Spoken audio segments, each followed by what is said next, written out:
जय हिंद दोस्तों, इग्नो वाला फौजी यूट्यूब चैनल में आपका स्वागत है। आज हम बात करेंगे BEGS 185 के दिसंबर 2024 के सोल्ड क्वेश्चन पेपर के बारे में।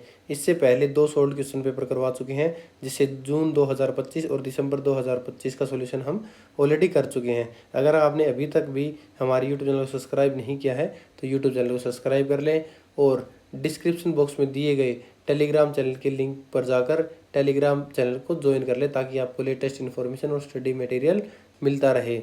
अब बात करते हैं इसके दिसंबर 2024 के सोल्ड क्वेश्चन पेपर के बारे में। तो ये हमारा 100 नंबर का क्वेश्चन पेपर है, 3 घंटे का टाइम मिला है और सभी क्वेश्चन कंपलसरी है। पहले में से 5 में से हमें 2 करने हैं, एक क्वेश्चन 10 नंबर का है। दूसरे में से सेम यही है, एक क्वेश्चन 10 नंबर का है, 2 क्वेश्चन हमें करने हैं जो कि 4 दिए गए, 4 में से हमें 2 करने हैं। थर्ड सेक्शन क्या है, थर्ड एक क्वेश्चन 20 नंबर का है और इसमें से हमें 3 क्वेश्चन करने हैं, 5 में से 3 करने हैं। तो ये टोटल कितने क्वेश्चन हो गए, सारे हम इसमें कवर करेंगे, 1 बाय 1 देखेंगे। तो इसका पहला क्वेश्चन है जो कि है IRF स्ट्रक्चर के बारे में बताना है कि IRF स्ट्रक्चर होती क्या है।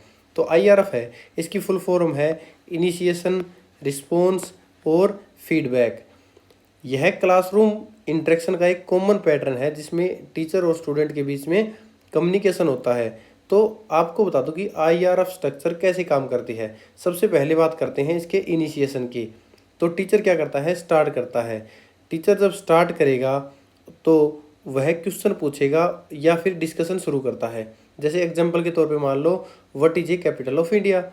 इस स्टेप को इनिशिएशन कहते हैं क्योंकि टीचर इंटरेक्शन शुरू करता है। फिर स्टूडेंट उसका रिस्पॉन्स देता है, तो स्टूडेंट उसका आंसर देगा। तो स्टूडेंट क्वेश्चन का आंसर देता है, जैसे कि न्यू दिल्ली, जैसे मैंने क्वेश्चन पूछा था उसका आंसर हो गया न्यू दिल्ली, तो इसे रिस्पॉन्स कहते हैं।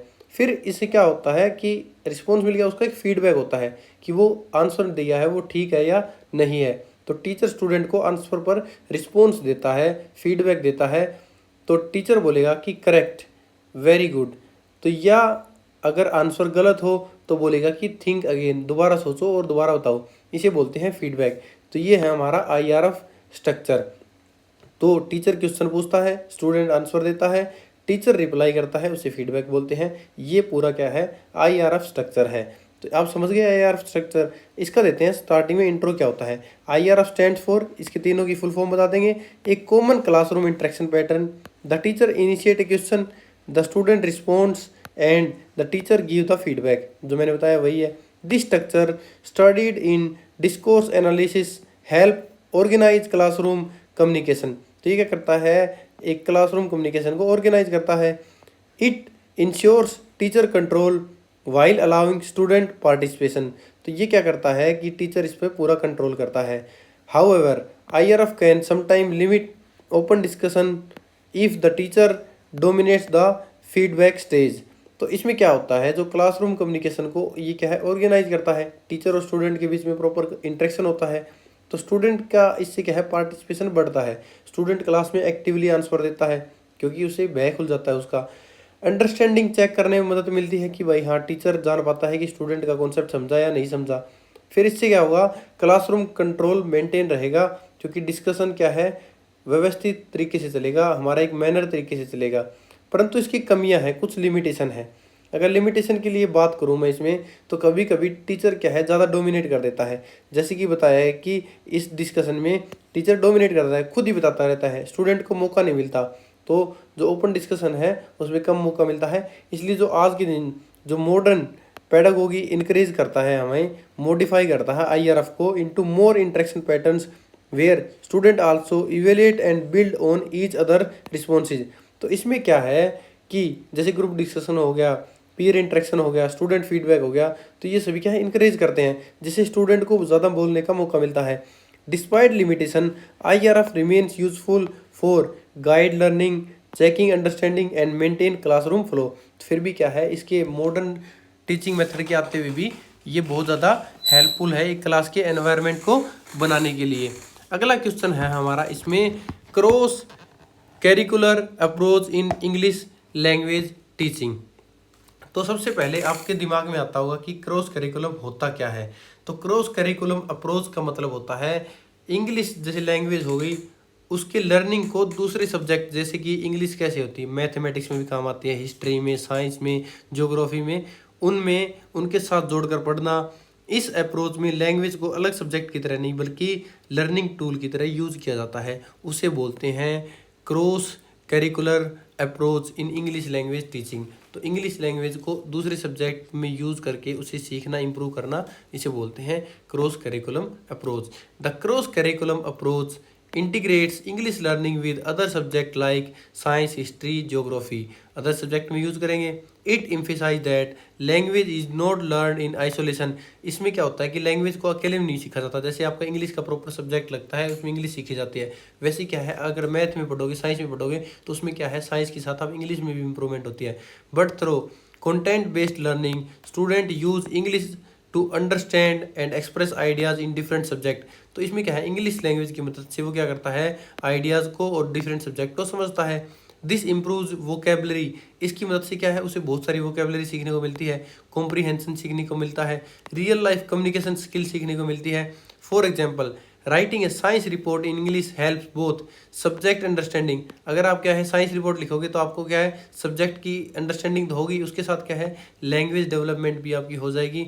This approach promotes meaningful learning. इसके साथ क्या होता है अप्रोच क्या करेगा, meaningful learning, critical thinking, practical usages of language. It is specially useful in multilingual classroom. तो ये कब मदद करता है, जहाँ पर एक से ज़्यादा लैंग्वेज का यूज़ हो रहा हो, तो वहाँ ये इस क्लासरूम में बहुत ज़्यादा हेल्पफुल होता है। Where exposure to English is limited outside school.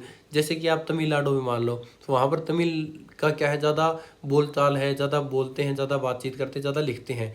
उसके साथ क्या है अगर इंग्लिश उसमें यूज़ होगी तो इंग्लिश का थोड़ा प्रभाव ज़्यादा होगा, ज़्यादा बच्चे सीख पाएंगे। तो क्या है आउटसाइड स्कूल होता है, उसमें जहाँ एक्सपोजर इंग्लिश का कम होता है वहाँ इंग्लिश के लिए हेल्पफुल हो जाता है। तो ये हमारा क्या था सेकंड क्वेश्चन, पहले का बी। अब देखते हैं पहले का सी। तो सी क्या है, बैकवर्डनेस इन रीडिंग। तो बैकवर्डनेस इन रीडिंग क्या होता है, तो सबसे पहले मैं आपको बताऊं कि बैकवर्डनेस होती क्या है। तो इसका मतलब है कि कोई लर्नर अपनी एज या क्लास लेवल के अकॉर्डिंग सही तरीके से रीडिंग नहीं कर पाता। जैसे मान लो 5th क्लास का बच्चा है, वो क्या करता है 2nd क्लास के बच्चे के बराबर ही पढ़ पाता है, 5th क्लास का नहीं पढ़ पाता, तो उसे बोलते हैं बैकवर्डनेस इन रीडिंग। अब बात आती है कि आप इसे एग्जाम में लिखोगे कैसे। तो इसको लिखने का सही तरीका क्या है, जैसे मैं बताता हूँ वैसे आपको एग्जाम में लिखना है। टीचिंग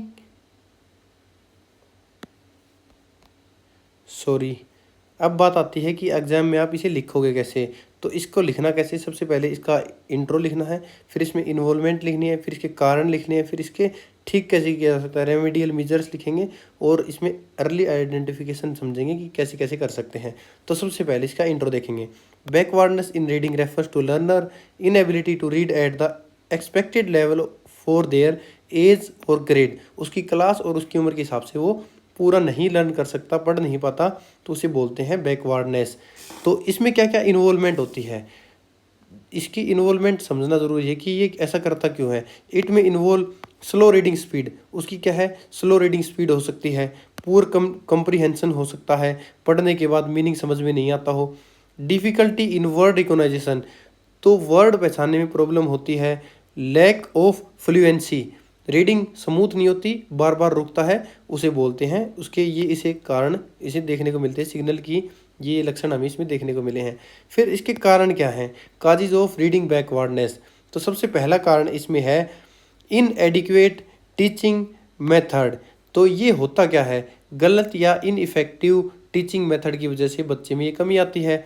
फिर दूसरा है लर्निंग डिसएबिलिटीज़, डायलेक्सिया जैसी लर्निंग डिफ़िकल्टीज हमें उसमें देखने को मिलती है। लिमिटेड वोकेबलरी, कम वोकेबलरी होने से रीडिंग डिफ़िकल्ट होने लगती है, तो बच्चे को वोकेबलरी में बढ़त करनी होगी या ज़्यादा सीखनी होगी, याद करनी होगी। और lack of reading exposure at home, तो इसमें क्या होता है घर में बुक्स या रीडिंग प्रैक्टिस का माहौल ना होना, उस कारण क्या है बच्चा इसमें पिछड़ जाता है। इमोशनल फैक्टर लाइक फियर और लो कॉन्फिडेंस आल्सो इसमें कंट्रीब्यूट, तो इमोशनल फैक्टर इसमें बहुत बड़ा रोल निभाता है। अगला है इसके रेमेडियल मेजर्स, कि रेमेडियल मेजर्स जो उसकी सॉल्यूशन क्या कर सकते हैं। पहला है इसमें फोनिक ट्रेनिंग, तो जैसे साउंड हो गए, लेटर की प्रैक्टिस करवाना हो गया, उसे बोलते हैं फोनिक ट्रेनिंग। दूसरा है गाइडेड रीडिंग। गाइडेड रीडिंग क्या होता है, टीचर की मदद से रीडिंग प्रैक्टिस करना, उसे बोलते हैं गाइडेड रीडिंग।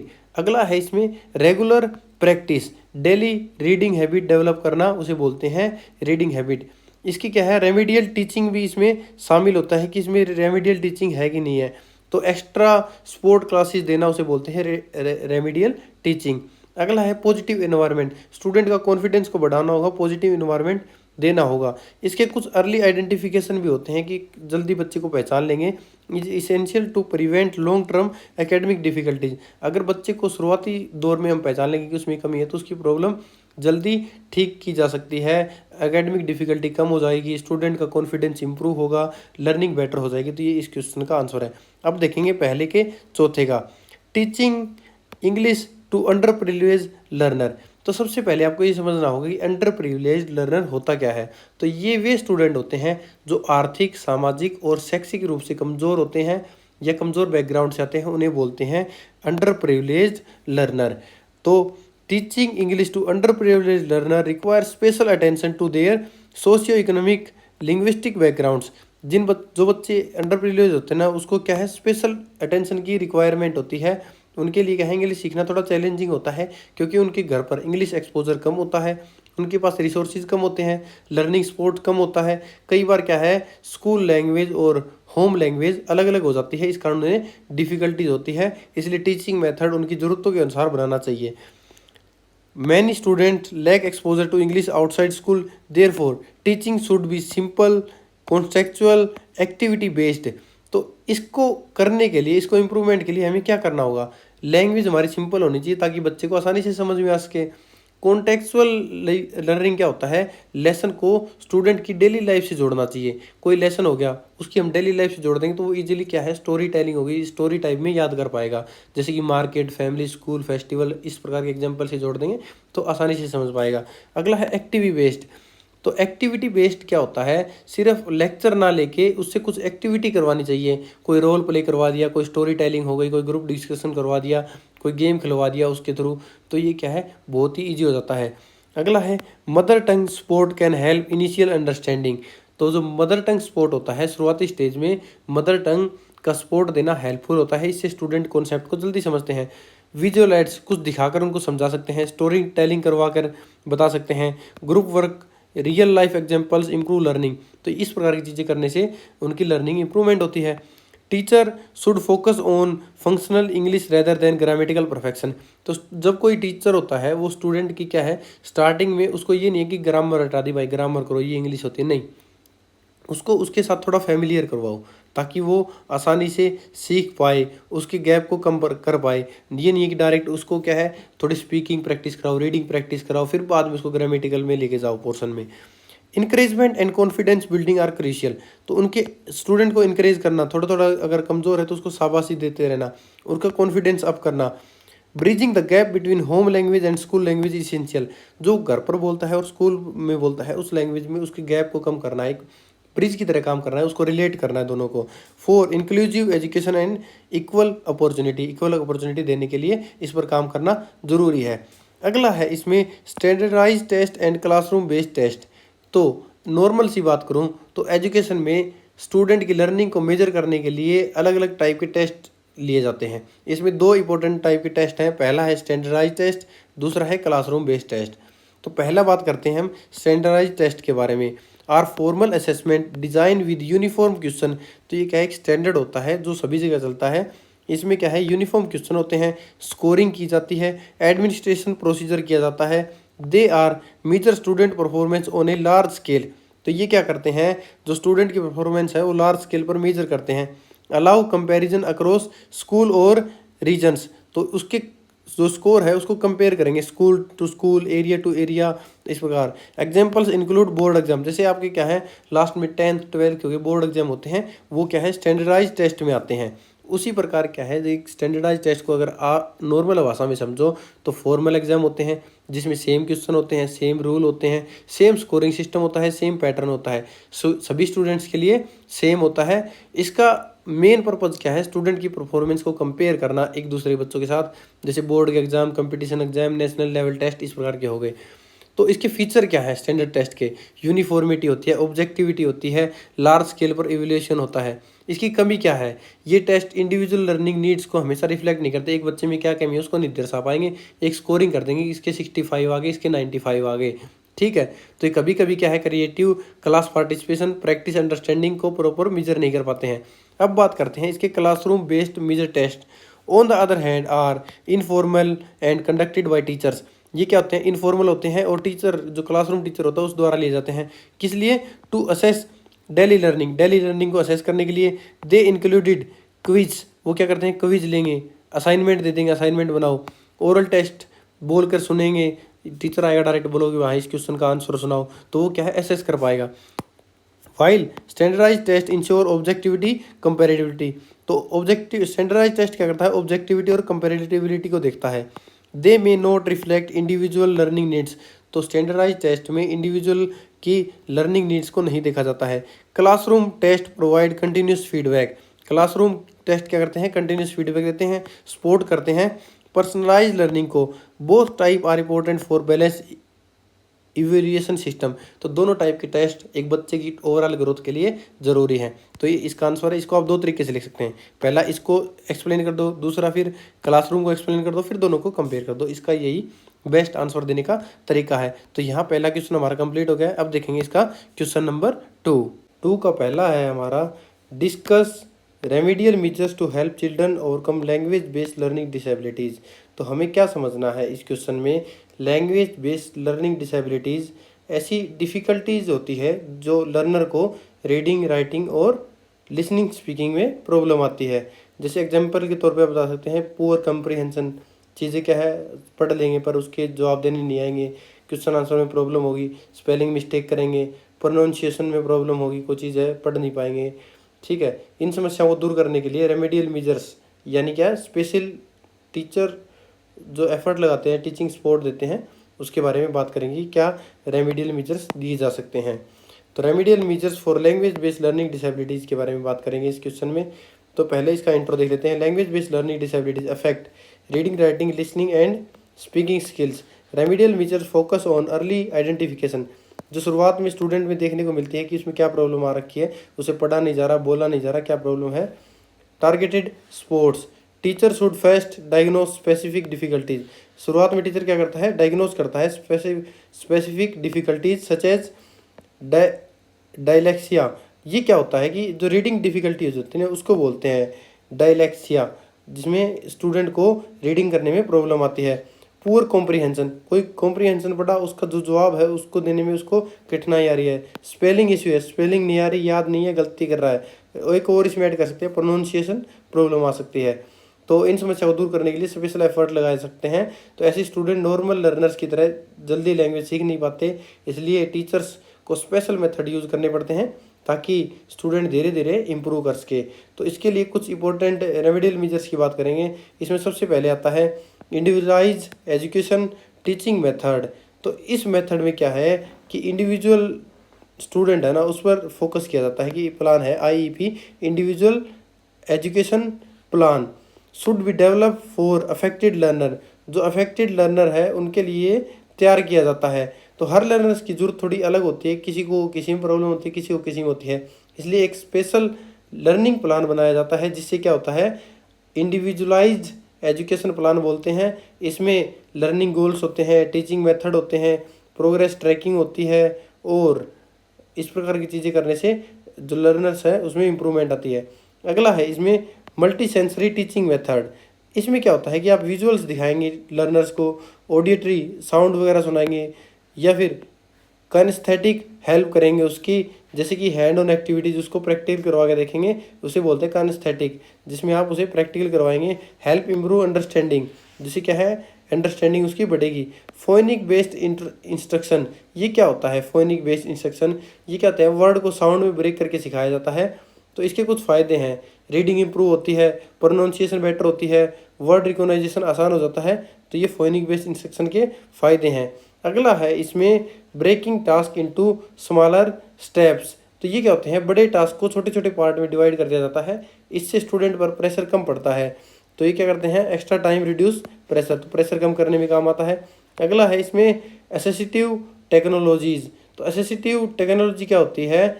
टेक्नोलॉजी लर्निंग को आसान बनाती है। जैसे एग्जांपल के तौर पे बताऊं तो audio books, speech to text tools, language learning apps. तो ये क्या है? टेक्नोलॉजी हेल्प करती है हमारी लर्निंग करने में। तो इस प्रकार बोल सकते हैं इसके बारे में।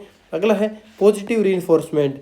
पॉजिटिव रीइंफोर्समेंट क्या होता है? स्टूडेंट को मोटिवेट करना बहुत ज़रूरी होता है। टीचर को प्रेज देना चाहिए, कॉन्फिडेंस बिल्ड करना चाहिए और मिस्टेक को हार्श नहीं होने देना चाहिए। तो इसे बोलते हैं पॉजिटिव रीइंफोर्समेंट। अगला है collaboration between teacher and parent.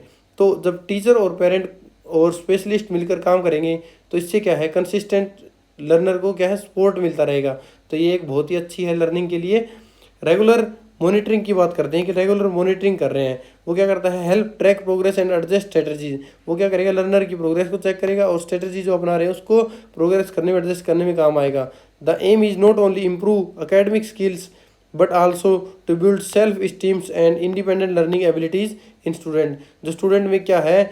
Independent learning abilities को डेवलप करता है। इस प्रकार ये हमारा दूसरे का पहला कंप्लीट होता है। अब देखते हैं दूसरे का B, feature of classroom interaction competence. आपके पास क्या आएगा? फीचर ऑफ सीआईसी दे देगा क्वेश्चन पेपर में, आपको क्या बताए? तो ये ध्यान रखिएगा, क्लासरूम इंटरेक्शन कंपिटेंस होता है ये। तो इसको ध्यान में रख के जाइएगा कि इसके फीचर क्या होते हैं। इसके बारे में, फीचर के बारे में पूछा गया है। तो क्लासरूम इंटरेक्शन कंपिटेंस का मतलब क्या होता है कि क्लासरूम में टीचर और स्टूडेंट की इफेक्टिव कम्युनिकेशन करने की जो एबिलिटी है, यानी सही तरीके से क्वेश्चन को पूछना, सही तरीके से एक्सप्लेनेशन देना, जवाब देना, डिस्कशन करना, मीनिंग को समझना, ये सभी सीआईसी के हिस्से हैं। क्लासरूम इंटरेक्शन, जो इंटरेक्शन किसके बीच में होगी? स्टूडेंट और टीचर के बीच में, स्टूडेंट और स्टूडेंट के बीच में। ग्रुप डिस्कशन होगा तो स्टूडेंट स्टूडेंट के बीच में होगी, वरना डायरेक्ट क्लास लेक्चर चल रहा होगा तो क्लास जो स्टूडेंट है उसके टीचर के बीच में चल रही होगी। तो सबसे पहले इस क्वेश्चन का इंट्रो देना है। Classroom interaction competence refers to the ability of teachers and student to communicate effectively in classroom discourse. तो मतलब क्लासरूम में इन दोनों के बीच में effectively communication. It includes skill like questioning. तो ये क्या इंक्लूड करता है? Questioning, explanation, responding, negotiating meaning.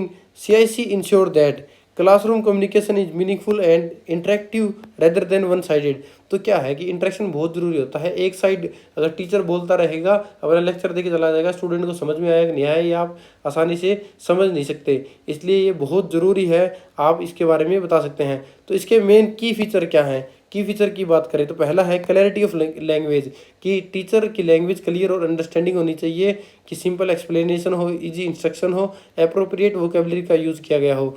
दूसरा इसमें टर्न टेकिंग। टर्न टेकिंग क्या होता है? क्लासरूम इंटरेक्शन में हर स्टूडेंट को बोलने का मौका मिलना चाहिए। टीचर को डिसाइड करना चाहिए कि ये सारे जो हर स्टूडेंट को बोलने का मौका मिले, प्रॉपरली मैनेज हो। अगला है इसमें एक्टिव लिसनिंग। क्या होता है? टीचर और स्टूडेंट दोनों ध्यान से सुनते हैं, इससे बेटर अंडरस्टैंडिंग आती है, रिस्पेक्टफुल कम्युनिकेशन डेवलप होती है। तो ये होता है एक्टिव लिसनिंग। और दूसरा है कॉन्टेक्सुअल अंडरस्टैंडिंग। तो ये क्या होता है? कॉन्टेक्सुअल अंडरस्टैंडिंग होता है टीचर लर्नर के लेवल और क्लासरूम सिचुएशन के अकॉर्डिंग लैंग्वेज को क्या है? अडेप्ट कर लेता है। क्योंकि जो टीचर होता है वो पहले लर्नर के लेवल को चेक करेगा, उसकी जो क्लासरूम स्टैंडर्ड है उसके हिसाब से उसको पढ़ाएगा। तो कॉन्टेक्सुअल अंडरस्टैंडिंग होना बहुत ज़रूरी है। फिर इसके बाद आता है इसमें स्कैफोल्डिंग। स्कैफोल्डिंग क्या होता है? टीचर स्टूडेंट को सपोर्ट देता है ताकि वो अपने आइडियाज़ को और बेटर एक्सप्रेस कर सके। जब आपने कभी क्लासरूम में देखा होगा कि जब आपसे कोई टीचर क्वेश्चन सुन रहा होता है स्कूल में या कहीं भी, तो क्या करते हो? टीचर अगर आप कहीं अटक जाते हो, टीचर आपकी हेल्प करता है, कुछ ना कुछ आपको हिंट देता है। तो हिंट देना, एग्जाम्पल देना, गाइडिंग क्वेश्चन पूछना, इस प्रकार क्या है? इसे बोलते हैं स्कैफोल्डिंग। तो स्कैफोल्डिंग में टीचर हेल्प करता है स्टूडेंट की, लर्नर की। अगला है इसमें पार्टिसिपेशन को इनकरेज करना। तो ये बहुत ही इंपॉर्टेंट है कि इनकरेज कैसे किया जाए। CIC plays vital role in shaping classroom discourse by promoting collaborating learning. तो प्रमोट करता है कोलैबोरेटिंग लर्निंग को, एक साथ बैठ के पढ़ने को। It transform classroom into interactive spaces, कि क्लासरूम को इंटरेक्टिव बनाता है। क्लासरूम वन साइडेड लेक्चर नहीं रहता, दोनों साइड बात होती है, तो इंटरेक्टिव स्पेस बन जाता है। वेयर नॉलेज इज को constructed student became active participating. Student क्या बन जाता है? एक्टिव पार्टिसिपेंट बन जाता है। देन पैसिव लिसनर, एक जो श्रोता है, सुनने क्लासरूम में स्टूडेंट बैठा सुनता रहता है, उसके बजाय दूसरा स्टूडेंट क्या है? इंटरेक्शन देता है, बोलता है, क्वेश्चन पूछता है, जवाब देता है, तो उसको बेटर अंडरस्टैंडिंग मिलती है। तो ये बहुत जरूरी है। अगला है इम्प्रूव क्रिटिकल, कि जो कॉन्फिडेंस तो बढ़ ही गया, फिर इसके बाद क्या है, क्रिटिकल थिंकिंग है वो बढ़ जाएगी, सोचने का तरीका बढ़ जाएगा। जो लैंग्वेज की फ्लुएंसी है, अगर वो पार्टिसिपेट करेगा तो लैंग्वेज में फ्लुएंसी आएगी, लगातार बोल सकेगा, बीच में ऐसे नहीं करेगा, तो बहुत ज़रूरी है। एंड कॉन्फिडेंस ये सारी चीज़ें होने के बाद कॉन्फिडेंस तो बिल्डअप अपने आप हो ही जाएगा।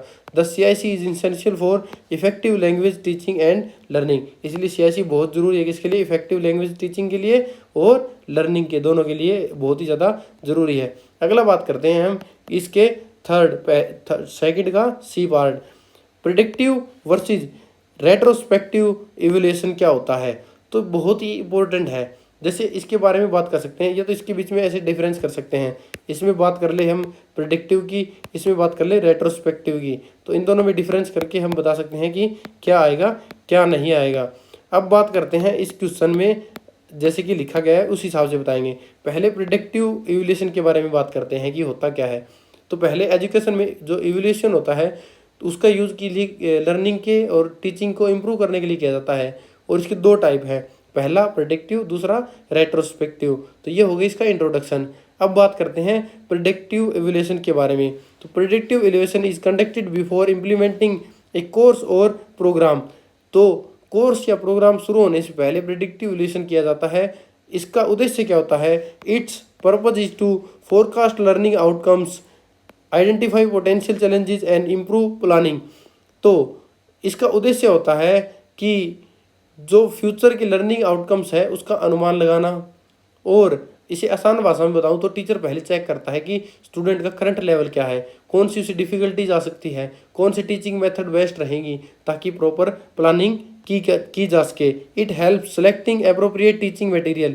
ये क्या मदद करता है, टीचिंग मटेरियल सेलेक्ट करने में मदद करता है। मेथड्स एंड ऑब्जेक्टिव, क्या उद्देश्य हो सकते हैं, for example assessing student entry level. जब कोई स्टूडेंट एडमिशन लेता है कॉलेज में या स्कूल में तो उसका एंट्री लेवल चेक किया जाए जिससे नॉलेज का पता लगता है। Before starting A course is predictive evaluation, उसे बोलते हैं प्रिडिक्टिव इवैल्यूएशन। ये हो गया हमारा पहला, हमें प्रिडिक्टिव इवैल्यूएशन के बारे में बताना है। दूसरा हमें बताना है रेट्रोस्पेक्टिव इवैल्यूएशन। तो रेट्रोस्पेक्टिव इवैल्यूएशन होता क्या है, कोर्स या लर्निंग प्रोसेस जब खत्म हो जाता है उसके बाद इसका इवैल्यूएशन किया जाता है। इसका मेन उद्देश्य होता है कि जो रिजल्ट आए हैं और जो इफेक्टिवनेस हमने एनालाइज की है वो क्या है, स्टूडेंट्स ने कितना सीखा, टीचिंग सक्सेसफुल रही या नहीं रही, क्या इम्प्रूव करने की जरूरत है। तो ये इसमें मेन चीज़ है। Retrospective evaluation is done after the completion of A course और लर्निंग प्रोसेस। ये इस कोर्स के कंप्लीशन होने के बाद देखी जाती है। It focus on analysing outcomes, जो आउटकम्स है उसको एनालाइज करना, इफेक्टिवनेस एंड ओवरऑल अचीवमेंट, जो ओवरऑल अचीवमेंट आई है उसके बारे में बात करना। इट हेल्प्स इन अंडरस्टैंडिंग, ये हेल्प करता है अंडरस्टैंडिंग में what work well and what need improvement, कि क्या उसने वर्क हार्ड किया है और उसको क्या इम्प्रूवमेंट की जरूरत है। तो ये हमारा रेट्रोस्पेक्टिव इवैल्यूएशन हो गया। अब बात करते हैं इसके बीच में डिफरेंस की। The main difference is timing. Productive evaluation is forward looking, ये क्या है, जब एंट्री एडमिशन होता है उससे पहले की प्लानिंग होती है। While retrospective evaluation is backward looking, ये क्या है, जब रिजल्ट आ जाता है उसके बाद देखी जाती है। Productive evaluation improves planning, productive ये क्या करती है, इवैल्यूएशन प्लानिंग को इंप्रूव करती है। वे retrospective evaluation improves future teaching practice, जो फ्यूचर में टीचिंग की जाने वाली है उसकी प्रैक्टिस को इंप्रूव करती है। Both are essential for a continuous cycle of improvement in education, तो एजुकेशन के लिए दोनों ही इंपॉर्टेंट है। इस प्रकार हमारा क्या है, दूसरे का सी कंप्लीट हो गया है। अब देखेंगे दूसरे का D, method to check the progress in a classroom. तो method to check progress in classroom teaching, जब क्लासरूम में कुछ पढ़ाया जाता है तो उसकी प्रोग्रेस को मेजर करना। क्लासरूम टीचिंग में टीचर्स को यह जानना जरूरी होता है कि स्टूडेंट सही तरीके से सीख रहे हैं या नहीं सीख रहे। इसके लिए डिफरेंट मेथड का यूज किया जाता है ताकि स्टूडेंट की प्रोग्रेस को रेगुलरली मॉनिटर किया जा सके। तो इसमें अगर मैं बोलूं कि जो मेथड टू चेक प्रोग्रेस का मतलब है कि जिनसे टीचर स्टूडेंट्स की लर्निंग, अंडरस्टैंडिंग, पार्टिसिपेशन और इम्प्रूवमेंट को चेक करता है। टीचर देखता है कि स्टूडेंट ने कैसी लर्निंग की है, कैसे उसको समझ अंडरस्टैंडिंग हुई है, कैसे उसने पार्टिसिपेट किया है, कैसे उसकी इम्प्रूवमेंट हुई है, उसको चेक करना, इसे बोलते हैं मेथड टू चेक प्रोग्रेस। अब बात करते हैं इसका क्लासरूम के रिगार्डिंग कि इसकी प्रोग्रेस कैसे, मेथड टू चेक प्रोग्रेस क्या क्या मेथड हैं।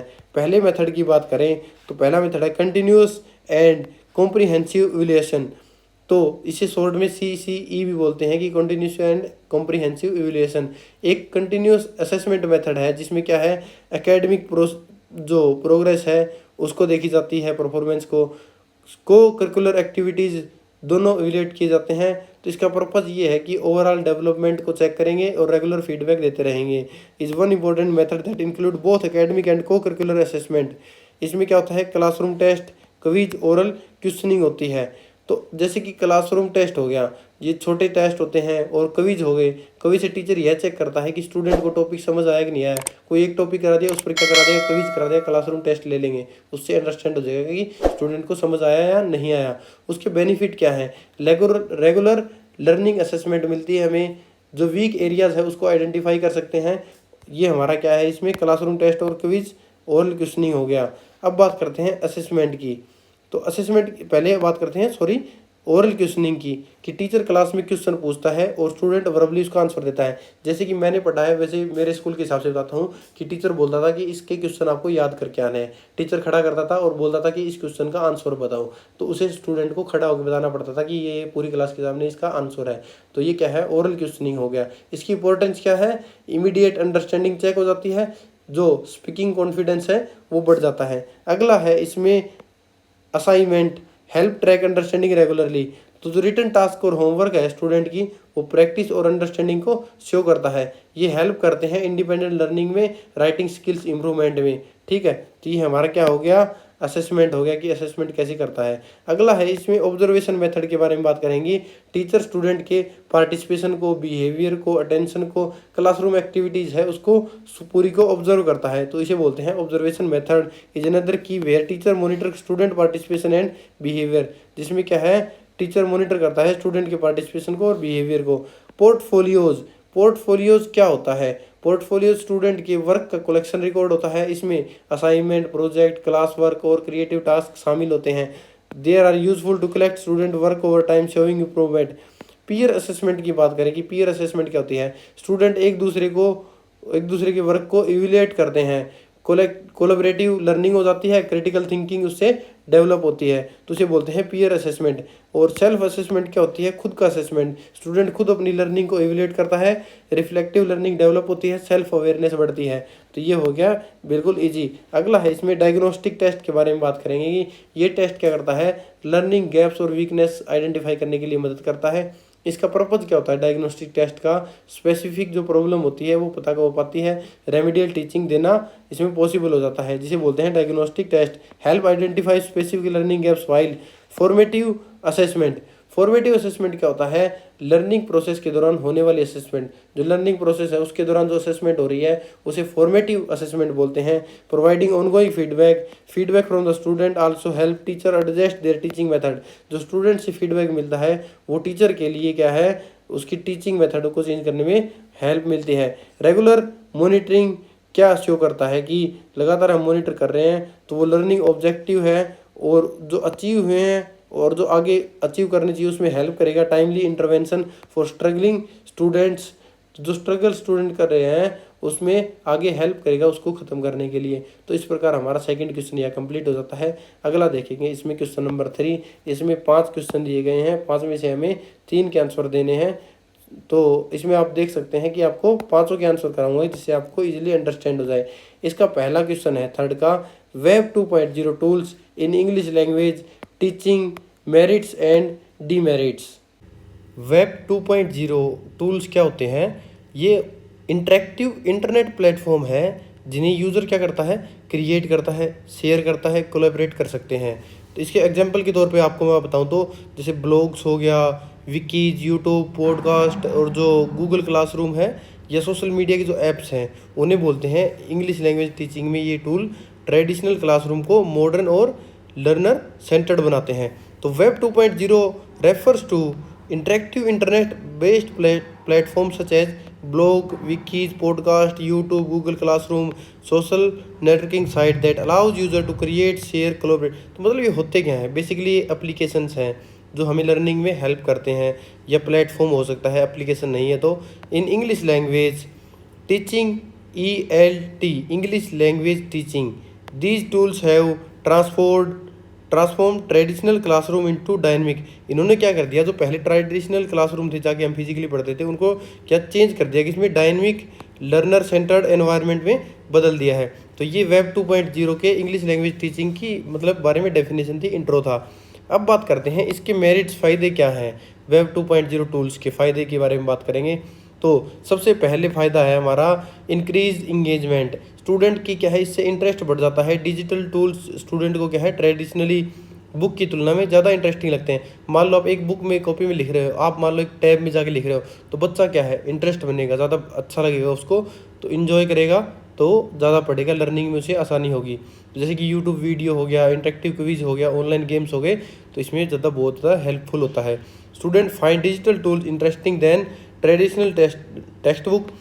Platform like blogs encourage writing practice while YouTube improve listening skills through authentic content. Web 2.0 also support. अगला कौन सा है मेरिट इसका, कोलेबरेटिव लर्निंग। कोलेबरेटिव लर्निंग होता क्या है, जो अगर मान के चलो आप कि ग्रुप लर्निंग को ये सपोर्ट करता है। ग्रुप हो गया, एक ग्रुप में स्टूडेंट हैं, ऑनलाइन मिलकर क्या करेंगे, प्रोजेक्ट बना लेंगे, या कोई असाइनमेंट है ग्रुप में असाइनमेंट कर लेंगे, तो कोलेबरेशन से हो गया, उसे बोलते हैं कोलेबरेटिव। तो आजकल आपने ये नहीं सुना होगा हर जगह कि उसका मेरा कोलेबरेशन हो गया, उसने मैंने मिलकर काम किया, कोलेबरेटिव वर्क किया हमने। तो ये क्या होता है, कोलेबरेटिव लर्निंग होती है। ठीक है, तो ये कैसे हेल्पफुल होती है, जैसे गूगल डॉक्यूमेंट्स हो गया, विकीज हो गया, या डिस्कशन बोर्ड्स हो गए, इस प्रकार ये आपस में हेल्प करते हैं। अगला इसमें है रियल लाइफ लैंग्वेज के बारे में, कि जो हम रियल लाइफ में है वो जो लैंग्वेज यूज़ करें उसके थ्रू जो लर्निंग कर रहे हैं उसे बोलते हैं। उससे क्या है, बेटर अंडरस्टैंडिंग आती है हमारी, उसमें हम इजी तरीके से जो रियल वर्ड्स इंग्लिश है उसको सीख सकते हैं, जो ग्लोबली यूज़ होती है। उससे फ्लुएंसी इंप्रूव होगी हमारी, बोल रहे हैं अटक अटक के नहीं बोलेंगे, ऐसे करके नहीं बोलेंगे, फ्लुएंस इंग्लिश हो जाएगी हमारी। वोकेबलरी इंक्रीज होगी, कम्युनिकेशन स्किल है वो अच्छे से डेवलप हो जाएगी, उसे बोलते हैं रियल लाइफ लैंग्वेज का यूज़ होना। अगला इसका मेरिट्स है पर्सनलाइज लर्निंग। तो पर्सनलाइज लर्निंग क्या होता है, स्टूडेंट अपनी स्पीड के अनुसार सीख सकता है। जैसे कोई रिकॉर्डेड क्लास है, उसकी स्पीड ज़्यादा है तो वो स्पीड बढ़ा के पढ़ लेगा, अगर स्पीड कम है तो स्पीड कम कर लेगा या रोक रोक के पढ़ लेगा। तो स्टूडेंट अपनी स्पीड के अनुसार सीख सकता है, रिकॉर्डेड लेक्चर ले सकता है, लैंग्वेज एप्लीकेशंस का यूज़ कर सकता है, ऑनलाइन एक्सरसाइज कर सकता है। तो ये इसका फ़ायदा है। अगला है मल्टीमीडिया कंटेंट, उसमें video, image, audio, enhance understanding the and retention. तो जो इसमें बात करें मल्टीमीडिया लर्निंग की, तो जो मैंने आपको एग्जांपल बताए हैं ये लर्निंग को इजी और इंटरेस्टिंग बना देते हैं। अगला इसका फ़ायदा है प्रमोट क्रिएटिविटी डेवलपमेंट करता है ये। आप पॉडकास्ट बना सकते हो, प्रेजेंटेशन क्रिएट कर सकते हो, डिजिटल स्टोरी टेलिंग कर सकते हो। इससे क्या आएगी, क्रिएटिविटी आएगी, कम्युनिकेशन आपका इंप्रूव होगा, टेक्निकल स्किल आप में मिलेगी, और आपकी एक सबसे ज़्यादा बड़ा फ़ायदा होगा, आपकी इससे अर्निंग भी होगी। तो ये क्या है, प्रमोट क्रिएटिविटी हो जाएगा। अब बात करें for teacher these books make assessment easier through online quiz. अगर टीचर के लिए बात करें तो इसमें क्या है, असेसमेंट आसानी से हो जाती है, टीचर आसानी से असेसमेंट कर सकता है, क्योंकि जो क्विज वगैरह है उसका रिजल्ट हाथों हाथ आ जाता है। एक हार्ड कॉपी में वो क्विज का टेस्ट लेगा, एक ऑनलाइन लेगा, तो डिजिटल प्लेटफॉर्म पे हाथों हाथ रिजल्ट आएगा, टीचर के लिए बहुत ज़्यादा आसानी होगी। और एक फीडबैक सिस्टम तैयार हो जाएगा, एक ग्राफ के रूप में हमें बता सकता है कि भाई हाँ इसके स्टैटिक्स क्या रहे हैं, कौन स्टूडेंट कितना कमज़ोर मजबूत रहा है, उनकी रैंकिंग भी डिसाइड हो सकती है। तो इस प्रकार ये इसकी मेरिट्स थी। अब बात करते हैं इसकी डीमेरिट्स की। तो डीमेरिट्स की बात करें तो डीमेरिट्स में सबसे पहले आता है इसका एडिक्शन होना और डिस्ट्रैक्शन होना। एडिक्शन के तौर पे बात करूँ, आप इंस्टाग्राम चला रहे हो, लगातार 2-3 घंटे से स्क्रॉल कर रहे हो, वो क्या है, एडिक्शन है, आपको टाइम का पता भी नहीं लग रहा। इससे क्या हो जाएगा, डिस्ट्रैक्शन। आप पढ़ रहे हो, पढ़ते पढ़ते आपके दोस्त का इंस्टाग्राम पे मैसेज आ गया, व्हाट्सएप पे मैसेज आ गया, आप एप्लीकेशन स्विच करके आप उस पर चले गए, फिर क्या है वहाँ से आप स्क्रॉलिंग करने लग गए इंस्टाग्राम की रील्स की, तो ये हो गया उसका डिस्ट्रैक्शन। समझ गए इजी अंडरस्टैंडिंग में। तो स्टूडेंट लर्निंग से ज़्यादा इंटरटेनमेंट में इन्वॉल्व हो जाता है, और सोशल मीडिया डिस्ट्रैक्शन होती है, गेमिंग एडिक्शन लग जाती है। तो ये हो गया। अगला है डिजिटल डिवाइड। तो डिजिटल डिवाइड क्या होता है, टेक्नोलॉजी एक्सेस की समस्या हो जाती है, क्योंकि सभी स्टूडेंट्स के पास इंटरनेट नहीं होता, सभी के पास स्मार्टफोन नहीं होता, सभी के पास लैपटॉप अवेलेबल नहीं होते हैं, स्पेशली अंडर प्रिविलेज लर्नर इससे ज़्यादा प्रभावित होते हैं। तो डिजिटल डिवाइड इसका एक डीमेरिट्स है। अगला है मिस इन्फॉर्मेशन। इंटरनेट पर इनकरेक्ट या लो क्वालिटी का बहुत कंटेंट अवेलेबल है, स्टूडेंट पर गलत ग्रामर या इनफॉर्मल लैंग्वेज आप सीख सकते हैं। जैसे कि आप मान लो आप क्लास में पढ़ रहे हो, अभी आपका क्या भरोसा है कि आप किसकी क्लास क्या ले रहे हो, तो उसका 100% भरोसा नहीं कर सकते ना उस पर आप, कि वो आपको जो कंटेंट पढ़ा रहा है वो आप कैसा पढ़ा रहा है, वो क्या झूठ बोल रहा हो या आपको फॉल्स इन्फॉर्मेशन दे रहा हो। इसलिए क्या है, मिस इन्फॉर्मेशन फैलने का बहुत ज़्यादा खतरा रहता है। अगला है reduce face to face interaction. जब आप एक क्लासरूम में पढ़ते हैं तो टीचर की आंखों में आंख डाल के पढ़ते हैं, उससे क्या आप में डिसिप्लिन बिल्डअप होता है, एक कॉन्फिडेंस आता है, आप अटेंटिव रहते हो। लेकिन यहाँ क्या है, फेस टू फेस इंटरेक्शन खत्म हो जाता है, जिसके कारण कम्युनिकेशन स्किल पर इफेक्ट पड़ता है और क्लासरूम रिलेशनशिप हमारी ख़राब हो जाती है। हम के क्लासरूम में 10 बच्चे, 20 बच्चे, 30-40 बच्चे पढ़ रहे हैं, तो उससे क्या है, जो क्लासरूम रिलेशनशिप है उसके बारे में हम नील हो जाते हैं। और teacher also need training to effectively. इसके लिए क्या है, टीचर को टेक्नोलॉजी यूज़ करने की प्रॉपर ट्रेनिंग चाहिए। विदाउट प्रॉपर गाइडेंस के टूल इफेक्टिवली नहीं बन पाते हैं, टीचर अच्छे से उनका यूज़ नहीं कर पाता है और बच्चों को भी उनका फ़ायदा नहीं मिल पाता है। ये इसके कुछ डीमेरिट्स थे। Web 2.0 tools are powerful in ELT but must be use carefully. ये क्या है, बहुत पावरफुल है, बट इनको क्या है, केयरफुली यूज़ करना है। A balance approach combining traditional teaching and digital tools ensure करेगा कि इसकी effective learning while minimising risk. अगर इसमें कंट्रोल कर लेंगे तो इसमें क्या है, रिस्क मिनिमाइज हो जाएगा और अच्छे तरीके से जो लर्निंग है वो उसका अच्छा इफेक्टिव रिजल्ट आएगा। अगला है feature of A language text book. तो इसके बारे में अगर बात करें तो हम एक लैंग्वेज टेक्स्ट बुक एक इंपॉर्टेंट टीचिंग लर्निंग रिसोर्सेज होता है, जो स्टूडेंट को सिस्टमेटिकली लैंग्वेज स्किल सिखाने में मदद करता है। तो एक अच्छी टेक्स्ट बुक होगी, उसके पास क्या होगा, लर्निंग फ्रेंडली होगी, वो इंटरेक्टिव होगी, मीनिंगफुल होगी और करिकुलम बेस्ड होगी। करिकुलम बेस्ड क्या होता है, एक पाठ्यक्रम बेस्ड होगी, कि ऐसे नहीं है कि भाई जम्बल्ड होगी, कभी कुछ दिखा दिया कभी कुछ दिखा दिया। तो एक अच्छी टेक्स्ट बुक होने के फीचर क्या क्या है उसके बारे में बात करेंगे। सबसे पहले बात करते हैं एक लैंग्वेज टेक्स्ट बुक के बारे में। एक good language text book plays crucial role in structured learning. तो ये आपको पता है, ये स्ट्रक्चर लर्निंग के लिए बहुत ज़रूरी होती है।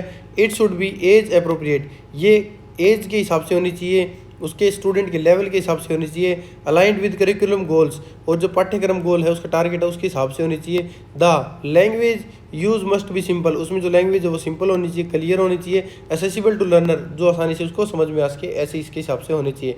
अब बात करते हैं इसके फीचर के बारे में कि गुड लर्निंग टेक्स्ट बुक के फीचर क्या है। सबसे पहला है इसकी बैलेंस ऑफ रीडिंग। तो बैलेंस रीडिंग क्या होता है, ये टेक्स्ट बुक डिज़ाइन की जाती है कि उसकी रीडिंग, राइटिंग, लिसनिंग और स्पीकिंग एक्टिविटी बैलेंस हो, ओवर ना हो, कोई चीज़ एक कम हो जाए एक ज़्यादा हो जाए, बैलेंस तरीके से उसको लर्निंग प्रोसेस कराया जाए। ये क्या होना चाहिए, promote communicative competence rather than rote writing. तो इसमें क्या है, आपको एक चीज़ ध्यान में रखनी होगी कि जो रोट राइटिंग है, रट्टे वाली लर्निंग नहीं होनी चाहिए, उसमें जो कम्युनिकेटिव कॉम्पिटेंस है वो होना चाहिए, ताकि स्टूडेंट को अच्छे से समझ में आ सके।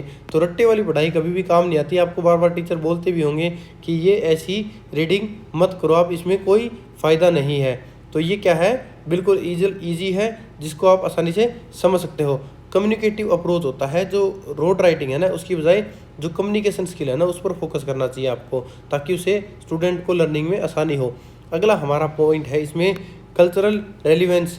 तो कल्चरल रेलिवेंस क्या होता है इसमें, कि एक्सरसाइज ऐसी होनी चाहिए स्टूडेंट को क्रिटिकली सोचने पर मजबूर करे, इमेजिन क्रिएटिविटी करे वो, और जो उसके ओपिनियंस है उसको एक्सप्रेस करने के लिए मोटिवेट करे। तो ये क्या है, कल्चरल रेलिवेंस में क्या हो जाएगा कि उसके जो कल्चर है उससे उसको रिलेट करना चाहिए, ताकि वो उसे अच्छे से समझ के, अच्छे से थिंक कर सके और इमेजिन उसे अच्छे से कर सके। तो ये बहुत ज़रूरी है। इसका अगला फीचर है इलिस्ट्रेशन एंड विजुअल इन्हांस। तो ये होता क्या है, जो पिक्चर, चार्ट और जो डायग्राम है वो लर्निंग को थोड़ा अट्रैक्टिव बना देते हैं, इजी बना देते हैं, इंगेजिंग बना देते हैं। तो इलिस्ट्रेशन एंड विजुअल्स होना बहुत ज़रूरी है एक लर्निंग में। अगली बात करें तो इसमें अगला फीचर है ग्रेडेड कंटेंट होना चाहिए। टॉपिक इजी लेवल से डिफ़िकल्ट लेवल की ओर जाना चाहिए, student step by step learning कर पाते हैं। इससे क्या है, ग्रेडेड कंटेंट का होना बहुत ज़रूरी है। तो ग्रेडेड कंटेंट होना चाहिए। Moving from a simple complex topics, it should provide opportunity for practice, revision and self assessment। तो ये किस लिए ज़रूरी होता है कि स्टूडेंट अपना सेल्फ असेसमेंट कर पाता है कि मैं क्या सीख पाया हूँ, मैंने क्या पढ़ा है और मेरा क्या आउटपुट है, वो चीज़ें सेल्फ असेसमेंट कर पाएगा। अगला फीचर इसमें है टीचर सपोर्ट मटेरियल। तो टीचर क्या करेगा, गाइड करेगा, वर्कशीट बना के देगा या ऐसी एक्टिविटी सजेस्ट करेगा जो कि एक टीचिंग में इफेक्टिवनेस लाएगा, उसे टीचिंग में मदद करेगा। तो teaching support material are also useful effective classroom implementation.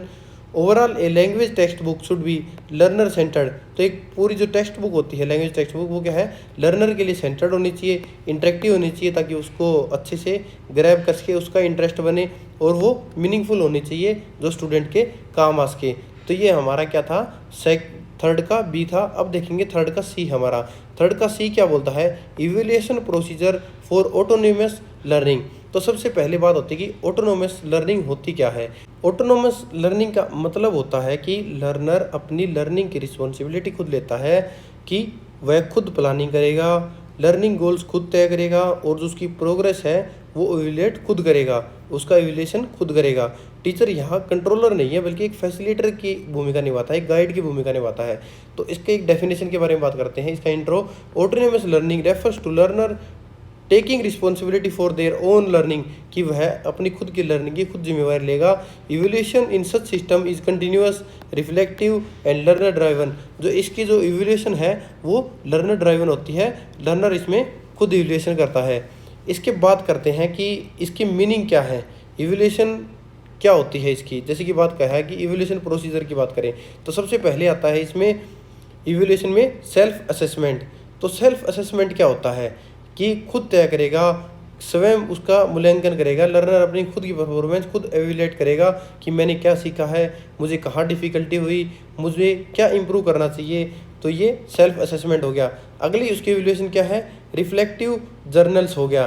Reflective journals क्या होता है, स्टूडेंट अपनी लर्निंग एक्सपीरियंस खुद लिखते हैं। इसमें क्या शामिल होता है, डेली लर्निंग हो गया, प्रॉब्लम फेस्ड हो गई, इम्प्रूवमेंट एरियाज हो गए, अचीवमेंट हो गई, तो ये इसमें शामिल होता है। इसलिए रिफ्लेक्टिव जर्नल उसके एवेल्यूएशन में बहुत ज़्यादा काम आता है। अगला है इसमें पीयर एवेल्यूएशन। पीयर एवेल्यूएशन क्या होता है, स्टूडेंट एक दूसरे के सहयोग से, पीयर एक दूसरे के सहयोग से वर्क को एवेल्यूएट करता है। तो उससे क्या होगा, ग्रुप डिस्कशन से फीडबैक मिलेगा, प्रोजेक्ट का रिव्यू होगा, तो ये इसके एवेल्यूएशन में बहुत ज़्यादा काम आता है। अगला है इसका पोर्टफोलियो असेसमेंट। पोर्टफोलियो असेसमेंट क्या होता है, लर्नर को वर्क का जो उसका काम किया ना उसके कलेक्शन का रिकॉर्ड होता है, उसमें उसके असाइनमेंट हो गए, प्रोजेक्ट हो गया, प्रेजेंटेशन हो गई, रिफ्लेक्शन हो गया, एक्टिविटीज़ हो गई, तो ये इसके पोर्टफोलियो असेसमेंट में काम आते हैं। तो लॉन्ग टर्म प्रोग्रेस हमें क्लियरली दिखाई देती है कि उसके क्या प्रोग्रेस हुई है। अगला एवेल्यूएशन है फॉर्मेटिव असेसमेंट। फॉर्मेटिव असेसमेंट क्या होता है, लर्निंग प्रोग्रेस के दौरान होने वाली असेसमेंट। जब वो लर्निंग कर रहा है उसी के रास्ते के दौरान, उसके पाथ में, ऑन द वे, उसे जो प्रोग्रेस मिली है उसकी असेसमेंट के बारे में है। उसके तौर पे बात करूँ तो मैं जो क्विज हो गए, क्विज अटेंड किए हैं, क्लासरूम में जो एक्टिविटी हुई है, ओरल टास्क हुए हैं, वर्कशीट हुई है, उसके आधार पर वो क्या है, फॉर्मेटिव असेसमेंट कर सकता है। ठीक है। अगला इसमें हमारा आता है रूब्रिक्स। रूब्रिक्स एवेल्यूएशन क्या होता है, रूब्रिक असेसमेंट क्राइटेरिया को क्लियर बना देता है। टीचर पहले से बता देता है कि आपको कंटेंट ये है, इस कितने मार्क्स हैं, ये आपको प्रेजेंटेशन करनी है, ये आपको ऐसे क्रिएटिव थिंकिंग करनी है, ऐसे आपको पार्टिसिपेशन करना है। तो रूब्रिक्स क्या होता है, रूब्रिक्स असेसमेंट बहुत एक इम्पोर्टेंट है, जो कि अगर मैं बात करूं तो असेसमेंट के लिए, एवेल्यूएशन के लिए बहुत ज़्यादा ज़रूरी है। तो autonomous learning evaluation focus on progress rather than just final result. तो ऑटोनोमस लर्निंग क्या करती है, प्रोग्रेस पे फोकस करती है, ना कि फाइनल रिजल्ट पे। इट डेवलप्स, ये क्या डेवलप करती है, self awareness, responsibility, independent learning skill. इसके साथ क्या है, हमारे को ये गिफ्ट में मिलती है कि सेल्फ अवेयरनेस आ जाएगी, रिस्पॉन्सिबिलिटी आ जाएगी, इंडिपेंडेंट लर्निंग स्किल्स हमें मिलेगी। तो इस प्रकार ये एवेल्यूएशन है इसका। अगला हम देखेंगे थर्ड का डी। थर्ड का डी क्या बोलता है, method to improve writing skills among diverse learner. तो जो डाइवर्स लर्नर का मतलब क्या है, सबसे पहले तो ये समझ लो आप, जो स्टूडेंट जिनकी लैंग्वेज बैकग्राउंड, लर्निंग एबिलिटी, उनका कल्चर, उनका अंडरस्टैंडिंग लेवल सब अलग होता है, इसलिए राइटिंग स्किल इम्प्रूव करने के लिए इंक्लूसिव फ्लेक्सिबल टीचिंग मेथड की जरूरत होती है। अब बात करेंगे इसके मेथड की, कि क्या क्या मेथड है जो राइटिंग स्किल्स को इम्प्रूव कर सकते हैं। तो सबसे पहला मेथड है इसमें सिंपल राइटिंग टास्क। तो सरल राइटिंग में शुरुआत करनी है। शुरुआत में स्टूडेंट्स को वर्ड राइटिंग करनी है, सेंटेंस फॉर्मेशन करनी है, शॉर्ट आंसर सिखाए जाते हैं। तो धीरे धीरे क्या करेंगे, वो पैराग्राफ्स लिखने लग जाएंगे, ऐसे लिखने लग जाएंगे, रिपोर्ट्स तक उनको ले जाया जाएगा। इसके बेनिफिट क्या होंगे, लर्नर को कॉन्फिडेंस फील होगा और फियर कम होगा। इसलिए सिंपल राइटिंग टास्क से हम इसकी शुरुआत करेंगे। अगला मेथड है गाइडेड राइटिंग एक्टिविटीज़। तो गाइडिंग राइटिंग एक्टिविटीज़ में टीचर स्टूडेंट को राइटिंग स्ट्रक्चर प्रोवाइड कराता है। जैसे कि एग्जांपल के तौर पे बताऊं तो आपको टॉपिक हिंट देगा, सेंटेंस स्टार्टर देगा, और जो उसकी आउटलाइन है वो प्रोवाइड कराएगा। तो टीचर क्या है, गाइड कराएगा राइटिंग एक्टिविटीज़ में। इसकी इंपॉर्टेंस बता दूं तो स्टूडेंट अपने थॉट्स को ऑर्गेनाइज तरीके से लिखना सीख जाते हैं। अगला इसमें आएगा, इसका मेथड कौन सा है, ब्रेनस्टॉर्मिंग एंड माइंड मैपिंग। तो ब्रेनस्टॉर्मिंग क्या होता है, राइटिंग करने से पहले जो आइडिया है उसको कलेक्ट करके उसको प्रोसेस करना ही ब्रेन स्टॉर्मिंग कहलाता है। और माइंड मैप्स आइडियाज़ को विजुअली ऑर्गेनाइज करने में मदद करता है।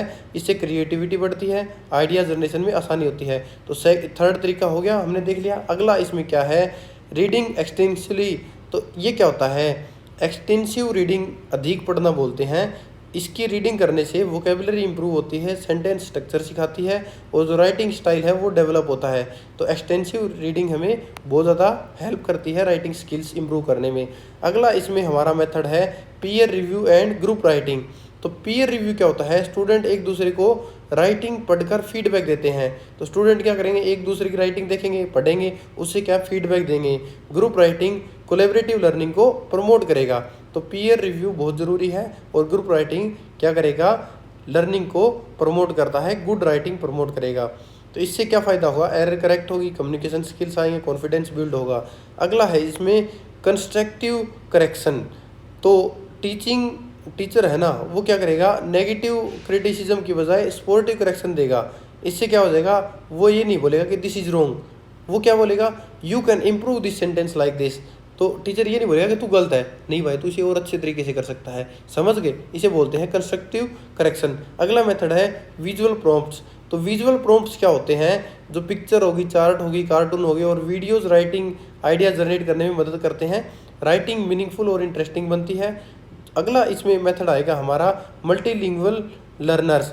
तो मल्टीलिंगुअल लर्नर्स क्या होता है, जो उसकी मातृभाषा है, अपने मदर टंग में आइडिया सोच सकते हैं और बाद में उसे इंग्लिश में ट्रांसलेट कर सकते हैं।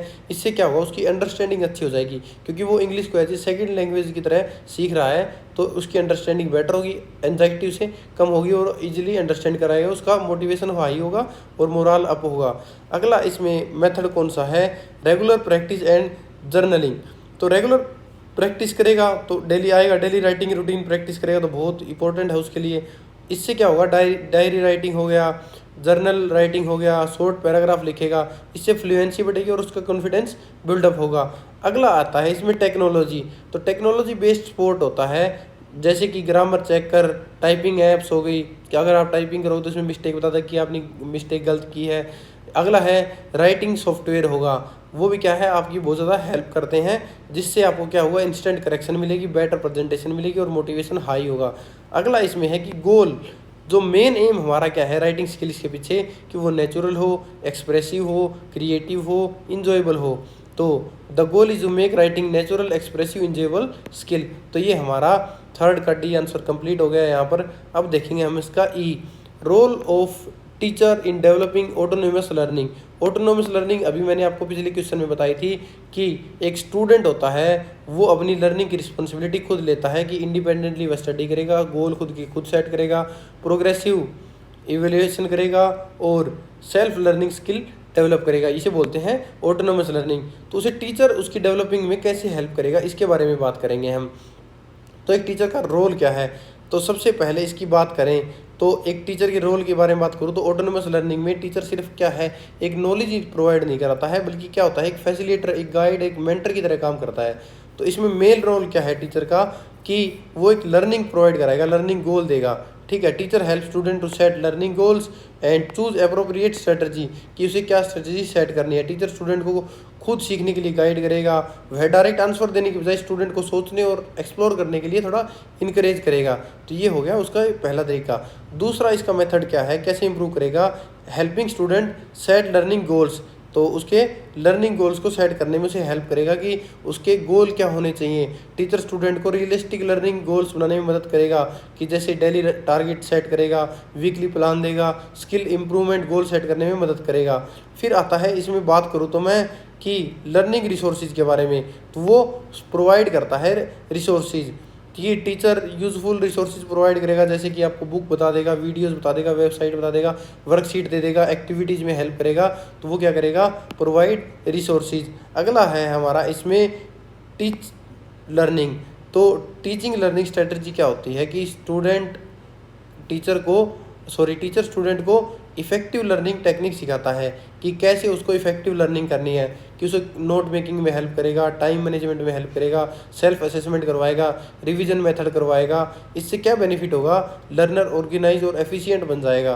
तो ये एक मेथड है। अगला मेथड है इसमें क्रिएटिंग ए स्पोर्टिव इन्वायरमेंट, एक स्टूडेंट के लिए एक स्पोर्टिंग इन्वायरमेंट क्रिएट करेगा जिससे वो क्या है इफेक्टिव लर्निंग सीख सके। अगला इसमें मेथड है द ग्रेजुअली रिड्यूस कंट्रोल। वो क्या करेगा, पहले इस पे पूरा कंट्रोल करेगा उसके गोल सेट करने में, प्लान करने में, परंतु धीरे धीरे क्या है उसका अपना कंट्रोल कम करता जाएगा ताकि स्टूडेंट अपना गोल खुद अचीव कर सके, ऑटोनोमस लर्निंग अच्छे से कर सके। फिर आता है कि गिविंग फीडबैक एंड इंकरेजमेंट। तो फीडबैक जरूरी है, टीचर रेगुलर फीडबैक देता है कि स्टूडेंट को मोटिवेट करता है, कॉन्फिडेंस को बढ़ाता है, मिस्टेक को इम्प्रूव करता है, एंजाइटी उसकी कम करने में हेल्प करता है। ठीक है, तो ये हो गया। अगला इसमें आएगा कि वो जो स्पोर्टिव एनवायरनमेंट है वो तो कंट्रोल करेगा ही, इनको इनकरेजिंग रिफ्लेक्शन हमें देखने को मिलेगा, ग्रेजुअली उसका क्या करेगा कंट्रोल कम कर ही देगा। इसके बाद क्या आता है कि ये सब करने के बाद उसकी life long learning skill develop हो जाती है, उसे क्यूरियोसिटी होती है, सेल्फ कॉन्फिडेंस आता है, प्रॉब्लम सोल्व करने में उसे मज़ा आने लगता है, इंडिपेंडेंट लर्निंग को वो डेवलप कर देता है। तो टीचर क्या होता है कि मेंटर की तरह होता है। ऑटोनोमस लर्निंग में टीचर कंट्रोलर नहीं बल्कि एक मेंटर और गाइड की तरह होता है। तो ये क्या है, encourage student responsibility, this help learner became confident, independent and life long learner. तो ये हो गया हमारा इसका क्वेश्चन पेपर यहाँ कंप्लीट। तो हमने इसको एकदम इजी मेथड में कर लिया है। देखो आपको भी इजी अंडरस्टैंडिंग करवाई है, कि आपको अंडरस्टैंड करवाया कि आपको क्या क्या करना है, कैसे करना है। तो आपने इसको अच्छे से समझ लिया होगा मेरे हिसाब से। अगर नहीं किया है तो कमेंट बॉक्स में बताएं कि हम क्या इंप्रूवमेंट कर सकते हैं, कैसे आपको समझा सकते हैं। अगर आप किसी और सब्जेक्ट के ऐसे गैस पेपर चाहिए, सोल्ड क्वेश्चन पेपर चाहिए, तो आप कमेंट बॉक्स में मैसेज करके ज़रूर बता सकते हैं। आज हमने देखा दिसंबर 2024 का सोल्ड क्वेश्चन पेपर। अगर आपको वीडियो पसंद आई तो वीडियो को लाइक करें। अगर आपने अभी तक हमारे यूट्यूब चैनल को सब्सक्राइब नहीं किया तो यूट्यूब चैनल को सब्सक्राइब जरूर कर लें, जो कि हमारा इग्नो वाला फौजी यूट्यूब चैनल है। अगर आपको कोई भी गैस पेपर चाहिए, प्रीवियस ईयर का सोल्ड क्वेश्चन पेपर चाहिए, एग्जाम नोट चाहिए, सोल्ड असाइनमेंट चाहिए, तो स्क्रीन पर दिए गए व्हाट्सएप नंबर पर मैसेज करके इन्हें प्राप्त कर सकते हैं। मिलते हैं अगले सोल्ड क्वेश्चन पेपर के साथ, तब तक के लिए जय हिंद, जय भारत।